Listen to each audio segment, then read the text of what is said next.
Muy buenos días, el tema de hoy es cuando el miedo paraliza. Vamos al libro de Juan, capítulo 19, 38 al 42. Después de todo esto, José de Arimatea, que era discípulo de Jesús, pero secretamente por miedo de los judíos, rogó a Pilato que le permitiese llevar el cuerpo de Jesús.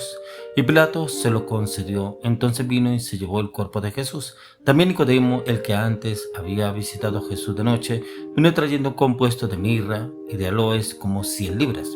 Tomaron pues el cuerpo de Jesús y lo envolvieron en lienzos con especies aromáticas, según es costumbre sepultar entre los judíos. Y en el lugar donde había sido crucificado había un huerto, en el huerto un sepulcro nuevo, en el cual aún no había sido puesto ninguno. Allí pues, por causa de la preparación de la Pascua de los judíos y porque aquel sepulcro estaba cerca, pusieron a Jesús. Cuando el miedo paraliza, mire que yo quedaba pensando en esta palabra, en el cual encontraba cómo José, siendo José de Arimatea, quien estuvo con Jesús, él tenía miedo inclusive a los judíos, pero tenía miedo por los judíos de pronto porque fuera afrentado igual que Jesús. Pero cómo encontraba a un hombre de la ley, un doctor de la ley, a Nicodemo, un hombre que actuó secretamente. Él era un hombre muy distinguido en el pueblo judío, pero cómo este hombre no lo divulgaba abiertamente, no lo mostraba abiertamente. ¿Cómo dice acá la palabra que buscó al Señor Jesús de noche? ¿Por qué de noche? Porque no esperaba que lo vieran los demás que estaba buscando al Señor. Pero yo encontraba acá como Nicodemo, el que antes había visitado a Jesús de noche, vino trayendo un compuesto de mirra y de aloes como de 100 libras. Y cómo vino buscando secretamente al Señor. ¿Qué es lo que quiero con este devocional? Es que cuando el miedo paraliza, muchas personas se quedan estancadas, se quedan en el mismo lugar, no avanzan, no evolucionan. Eso pasó con Nicodemo. Nicodemo no quiso dejar el lugar que él tenía, pero tampoco quiso ser afrentado o de pronto juzgado, criticado por los mismos judíos. Él prefirió quedarse en el mismo lugar y todo lo hacía secretamente, lo hacía a escondidas. Pero ¿cuántas personas son agentes secretos en Cristo Jesús? En el colegio, en la casa no saben, o de pronto en el trabajo no saben, los amigos no saben. Cuando hay reuniones familiares no lo conocen como cristiano, no se deja ver como cristiano.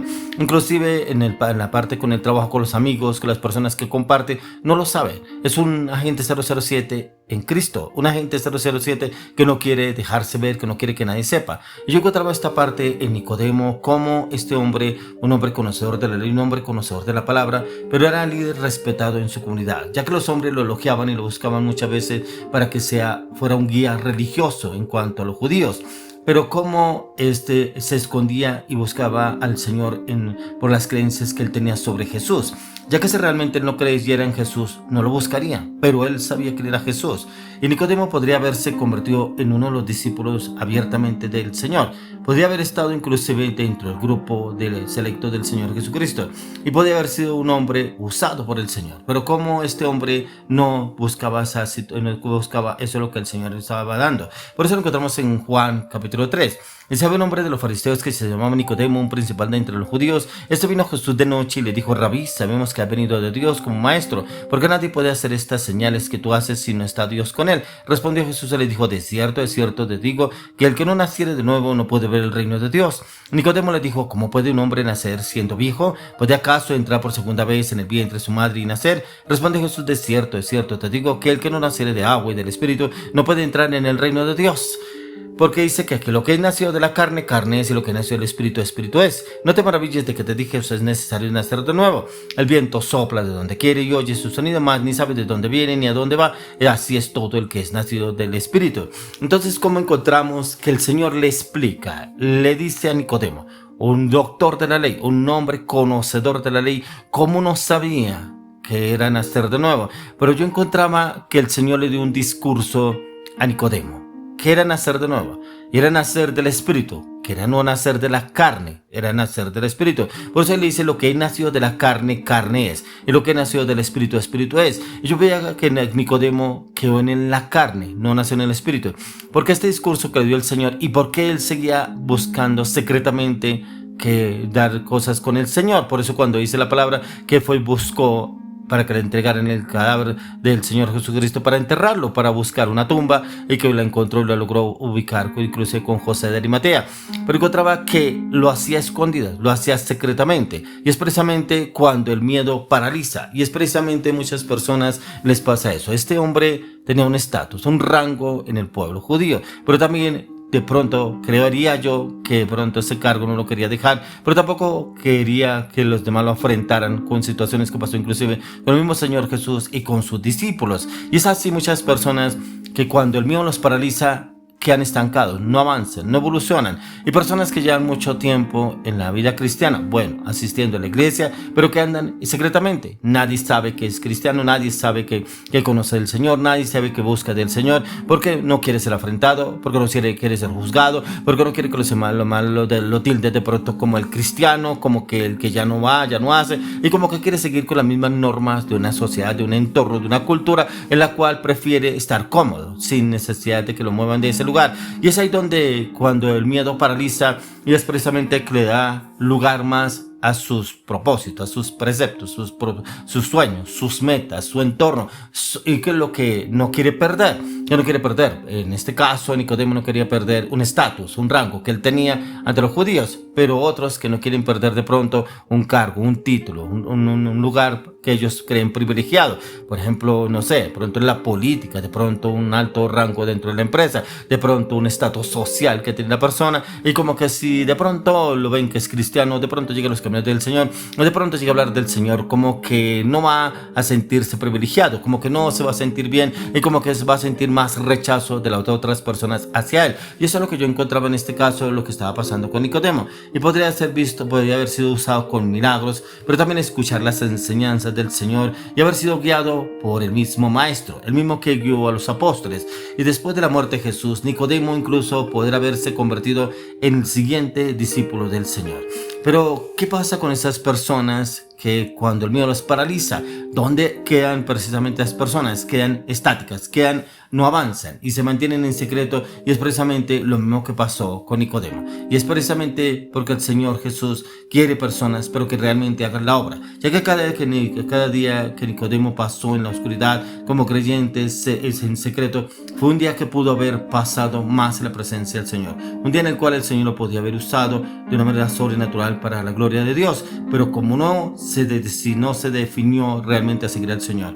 Por eso es lo que encontramos, lo que dice en el libro de Juan, capítulo 1, 4 al 5. Dice: en él estaba la vida, y la vida era la luz de los hombres. La luz en las tinieblas resplandece, y las tinieblas no prevalecieron contra ella. Podía haber sido esa luz en medio de las tinieblas, una luz en un pueblo en el cual no creyeron en el Señor Jesucristo, pero podía haber sido esa luz para guiar a muchos, porque era un hombre de un rango alto. Pero yo me preguntaba por qué entonces buscó al Señor de noche. Pero qué pasó con lo que le dijo el Señor, dónde quedó todo lo que le habló el Señor Jesús. Pero yo también encontraba que hay muchas personas que se les ha hablado del Señor, el Señor les ha dado inclusive sanidad, restauración en un hogar, una familia, un matrimonio, en la salud, pero como que la persona sigue igual. No cambio para nada. Sí, yo creo en Jesús, sí. Algunos dicen, yo creo a mi manera, yo creo a mi manera. La verdad, a mí no me gusta que me obliguen, a mí no me gusta que me impongan las cosas. Yo estoy bien así. Pero ¿cómo? Si ni siquiera se ve un cambio ante un entorno, ante una sociedad, no impacta a las demás personas, sigue tal cual como si nada. Y es ahí donde realmente las personas, cuando el miedo los paraliza, y no avanzan. Pero ¿por qué se avanzan en otras cosas? En el mundo secular, en un trabajo, en un negocio, en un proyecto, en una relación. Allá avanzan, pero las cosas del Señor quedaron quietas o estáticas, y la persona no avanza es precisamente porque se queda quieto y porque fue el miedo. Ya que lo que el Señor Jesús nos quiere dar a entender a usted y a mí es que lo que usted y yo quiere que hagamos. Por eso dice en Lucas 12:4: mas os digo, amigos míos, no temáis a los que matan el cuerpo y después nada más pueden hacer. ¿Cuántos temen lo que de pronto los van a matar, de pronto los van a encarcelar, de pronto los van a flagelar? Pero si el mismo Señor Jesús lo dijo: no temáis a ellos, a los que matan el cuerpo. Precisamente, ¿por qué? Porque después ya nada más pueden hacer. Pero ¿quién es el que precisamente preserva el espíritu y el alma? El Señor. Es el Señor que nos quiere llevar a ese cambio, ya que todo miedo lleva a una persona a llevar a una vida de doble sentido, pero también una vida que lo tiene guardado y resguardado. Y eso es lo que le pasó a la generación que precisamente no quiso aceptar la situación que el Señor quería hacer con ellos en Éxodo. Y era un pueblo en el cual era rebelde, un pueblo en el cual renegaba contra Dios, pero un pueblo en el cual nunca se esforzó por realmente cambiar. desarrollar, un pueblo en el cual siempre se esforzó por seguir sus propios proyectos, sus propios planes, sus propios deseos y no aceptaba orientación y dirección de lo que el Señor les quería enseñar a través de Moisés, su siervo. Pero también encontramos que lo que nos dice el Señor en el libro de Juan, capítulo 12, verso 42. Con todo eso, aún de los gobernantes, muchos creyeron en él, pero a causa de los fariseos no lo confesaban, para no ser expulsados de la sinagoga. Aún encontramos aquí casos en que muchos creían en el Señor Jesús, pero no lo confesaban. Había más miedo que lo sacaran de ese entorno que ellos estaban acostumbrados a pertenecer a la sinagoga, a pertenecer a un culto, a pertenecer a un entorno en el cual ellos estaban acostumbrados. Y es precisamente lo que sucede con muchas personas que no confiesan que realmente son cristianos o que aman a Cristo o que realmente sí quieren amar a Cristo, pero no, con sus hechos demuestran todo lo contrario. Por eso hoy le pido al Señor que usted y yo miramos cuál es el miedo que de pronto nos paraliza y no nos ha dejado avanzar en Cristo Jesús.